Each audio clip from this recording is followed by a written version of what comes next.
That was live from Kaliabor, Assam, where Prime Minister Narendra Modi inaugurated development projects and also flagged off new Amrit Bharat express trains. He remembered his moments from 2 years ago in Kaziranga. He termed it one of the most prestigious moments of his life. He said that it's a different happiness whenever he visits Assam. He said this is a land of heroes. He also hailed over 10,000 artists who performed Bagarumba dance and also congratulated social media influencers for promoting this performance. He said that people have shown their trust in BJP and also added that the voter of the country today wants good governance and development, and that is why the voter chooses BJP. Taking a sharp dig at the Congress, PM Modi said that the party has lost the trust of the people. He said the Congress never thought about the development of Assam. He said Kaziranga is not just a national park, it is a living symbol of India's soul.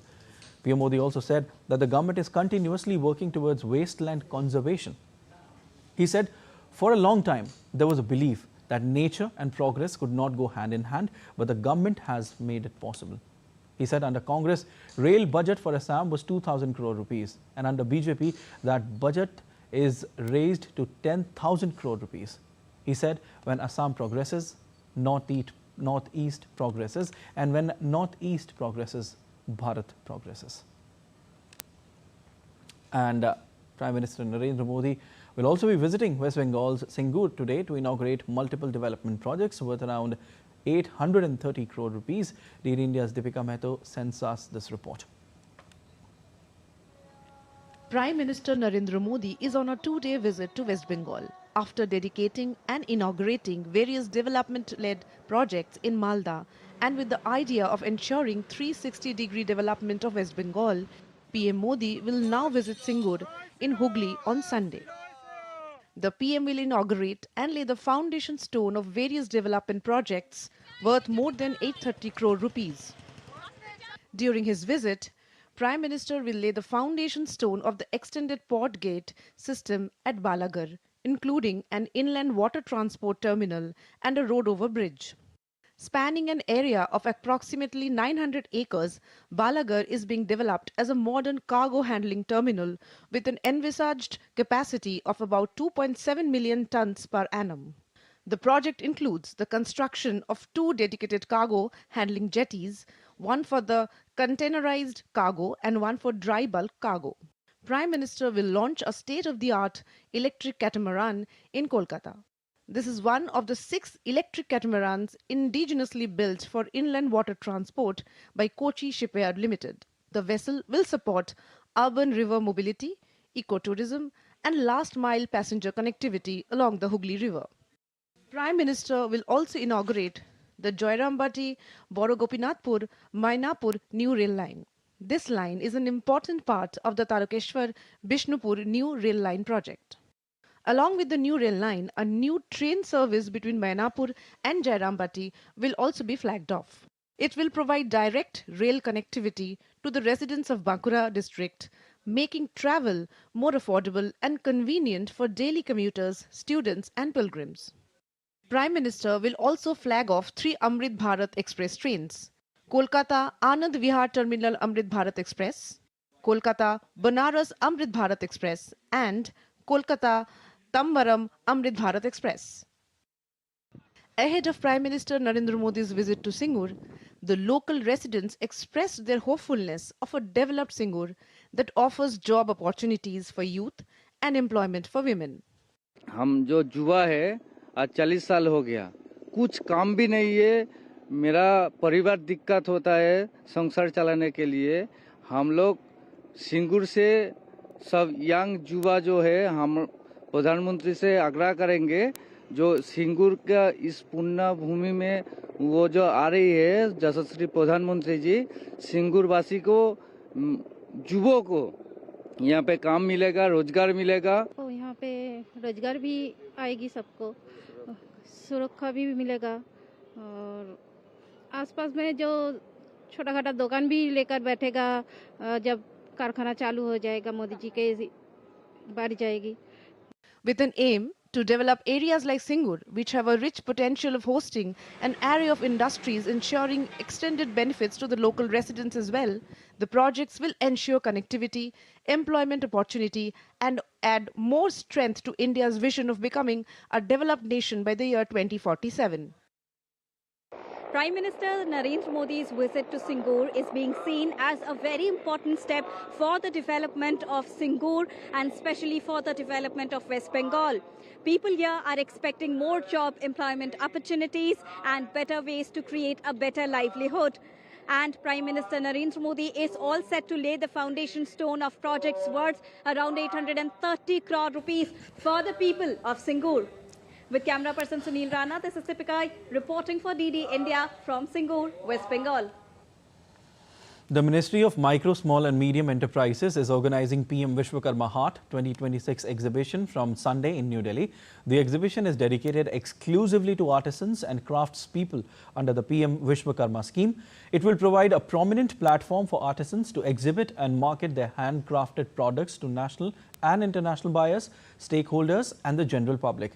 More than 117 artisans from all states and union territories across the country will participate in the event, making it a pan-India representation of diverse traditional skills and crafts. The representatives from foreign missions have also been invited to the PM Vishwakarma Haat 2026. The event will culminate on the 31st of this month and will remain open to the public from 10:30 a.m. to 10 p.m. Various minority communities in Bangladesh on Saturday gathered in front of the National Press Club in Dhaka, demanding immediate government action to stop rising violence, anarchy and discrimination across the country.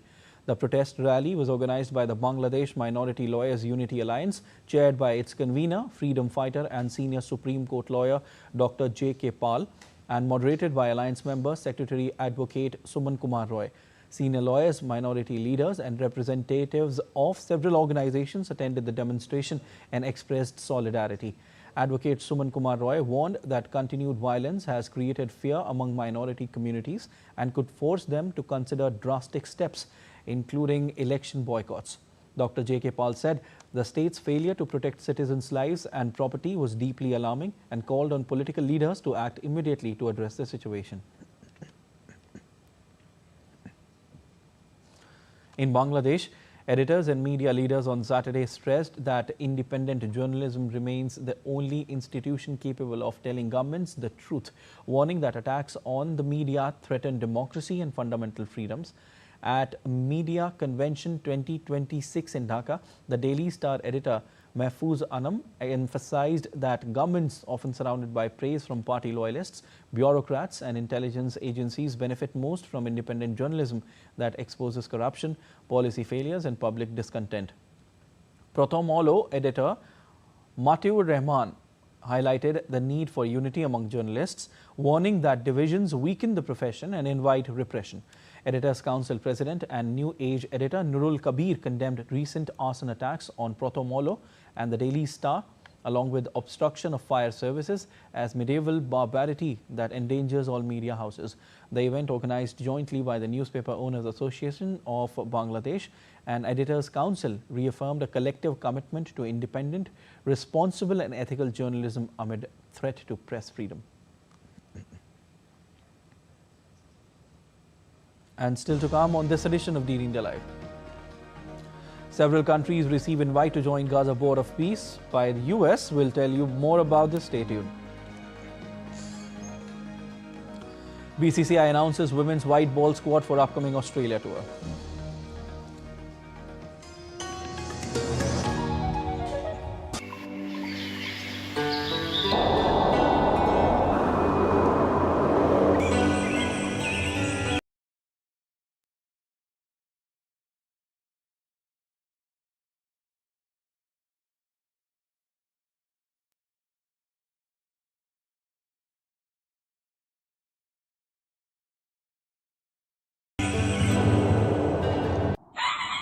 स्वागत आहे to magnetic Maharashtra.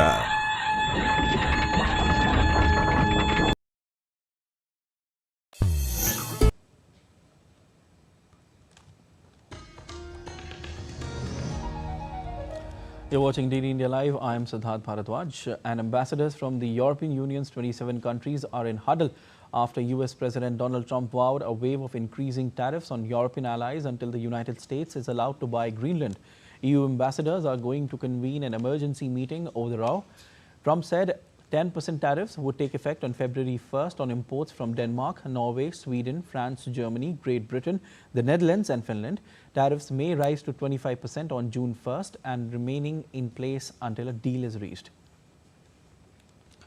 European leaders criticized the move, backing Denmark and warning the tariff threat could undermine NATO and destabilize transatlantic ties. European countries said they were coordinating a response, while EU Foreign Policy Chief Kaja Kallas said tariffs harm prosperity on both sides of the Atlantic. Meanwhile, protesters gathered in Nuuk to protest against Trump's plans for the US to take over the Danish autonomous territory.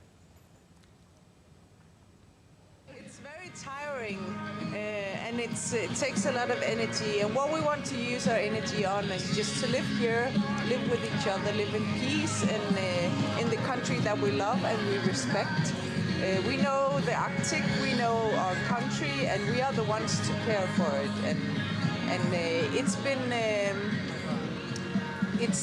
quite a big pressure from the whole world for us to take decision. We didn't never ask to have this situation. We never asked for this position we have right now, situation. So we just want to live in peace and quiet in our country. So we hope this pressure will be removed from us. An EU Commission President Ursula von der Leyen said that territorial integrity and sovereignty are fundamental principles of international law and essential for Europe and the global community. She emphasized Europe's commitment to Arctic security, NATO cooperation and full solidarity with Denmark and Greenland. Mercosur and the European Union signed a major trade agreement in Paraguay's capital after more than 25 years of negotiations. The agreement will reduce tariffs to boost trade between the regions and has been approved by a majority of European countries. The ceremony was attended by the presidents of Argentina, Paraguay and Uruguay, while Brazilian President Lula da Silva was represented by his foreign minister. President of European Commission Ursula von der Leyen called the deal phenomenal, saying it reflects a clear choice for fair trade and long-term cooperation. We are creating the largest free trade zone in the world. This agreement sends a very strong message to the world. It reflects a clear and deliberate choice. We choose fair trade over tariffs. We choose a productive, long-term partnership over isolation. Moving on to updates from Donald Trump's ambitious Gaza peace plan now. US President has invited the presidents of Egypt, Turkey, Argentina and Canada to join his newly created Gaza Board of Peace. Argentinian President Javier Milei announced that he would accepted his position on the board, posting the offer letter from Trump on the social media platform X. Egyptian and Turkey also confirmed to receiving a letter from the US President. The White House announced the board's creation on Friday as part of the Trump administration's efforts to advance its 20-point peace plan for the region. Trump will head the executive board, accompanied by Secretary of State Marco Rubio, Special Envoy Steve Witkoff and his son-in-law Jared Kushner. Former UK Prime Minister Tony Blair, World Bank President Ajay Banga and billionaires Robert Gabriel and Mark Rowan will also have membership on the board. In a statement posted on social media platform X, Blair called the committee's assemblage a massive step forward. Thousands gathered in Serbia's northern city of Novi Sad as student-led protests demanding reform and early elections continued into the new year.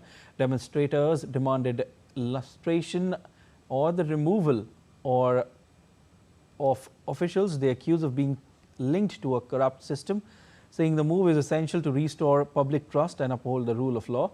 The protesters urged authorities to release documents related to public projects and ongoing investigations.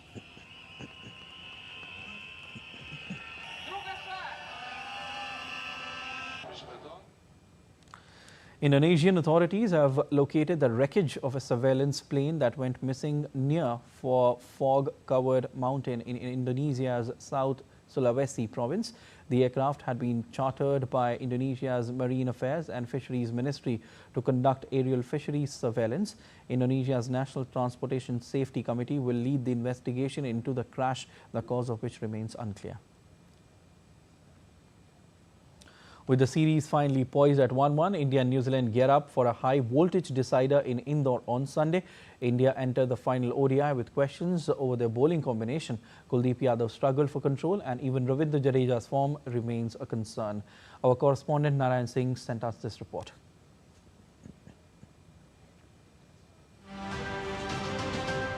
With the series locked at 1-1, the third and the final ODI between India and New Zealand in Indore on Sunday shapes up as the high-stakes showdown where precision will matter more than flair.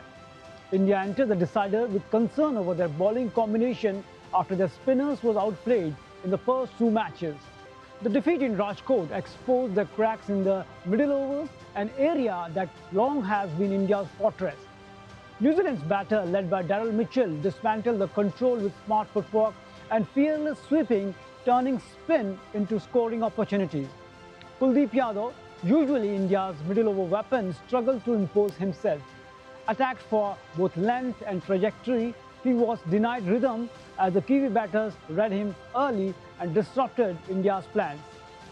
As a unit, India's spinners failed to build sustained pressure, a stark contrast to New Zealand's slow bowlers who squeezed India through the middle overs and forced errors. Now the spotlight shifts to Indore's Holkar Stadium, a venue where bowlers walk a tightrope and batters hold the whip. With the short boundaries and a fast outfield, discipline becomes non-negotiable. The absence of Washington Sundar was clearly felt in Rajkot, while Nitish Kumar Reddy bowled only 2 overs. Condition may prompt the team management to consider an off-spin option like Ayush Badoni, even strengthen the pace attack. Left-arm pacer Arshdeep Singh could be a valuable addition, offering a fuller length on a ground where back-of-the-length bowling can be costly. Mohammad Siraj set to lead the attack, with early wickets holding the key to breaking New Zealand platform. With the bat, India are unlikely to tinker with their core. Rohit Sharma, Shubman Gill, Virat Kohli, KL Rahul and Shreyas Iyer remain central to the plan. India's perfect record at Holkar offers confidence, but in a series decider, execution, not history, will decide the winner. Narayan Singh for DD India. The Board of Control for Cricket in India has announced Indian women's ODI and T20I squads for the upcoming tour to Australia. Spinner Shriyanka Patil and batter Bharti Fulmali return to the T20 squad, while wicketkeeper Gunalan Kamalini and left-arm spinner Vaishnavi Sharma earned maiden ODI call-ups. Kashvi Gautam was also added to the 15-member ODI squad, while pacer Arundhati Reddy and left-arm spinner Radha Yadav were dropped. India will play 3 T20Is and as many ODIs between February 15 and March 1st. That's all for this edition of DD India Live, but let us know your thoughts on the news of the day. For those on the go, you can get all the latest news and updates from India and across the world on DD India mobile app. The app is available on both Android and iOS platforms, and you can scan the QR code on the screen to download now. We'll be back with more news as it breaks here on DD India. I'm Siddharth Bharadwaj. From all of us here in Delhi, thanks for watching DD India Live.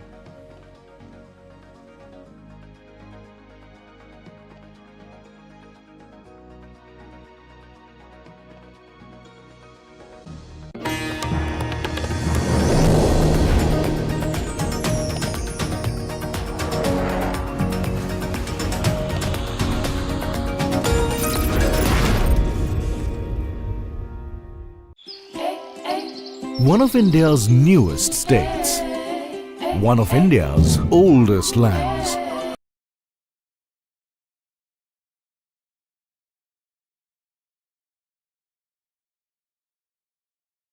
Jharkhand is a hidden Welcome to Jharkhand, the land of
Welcome to Haryana, where the indomitable spirit of humanity unites.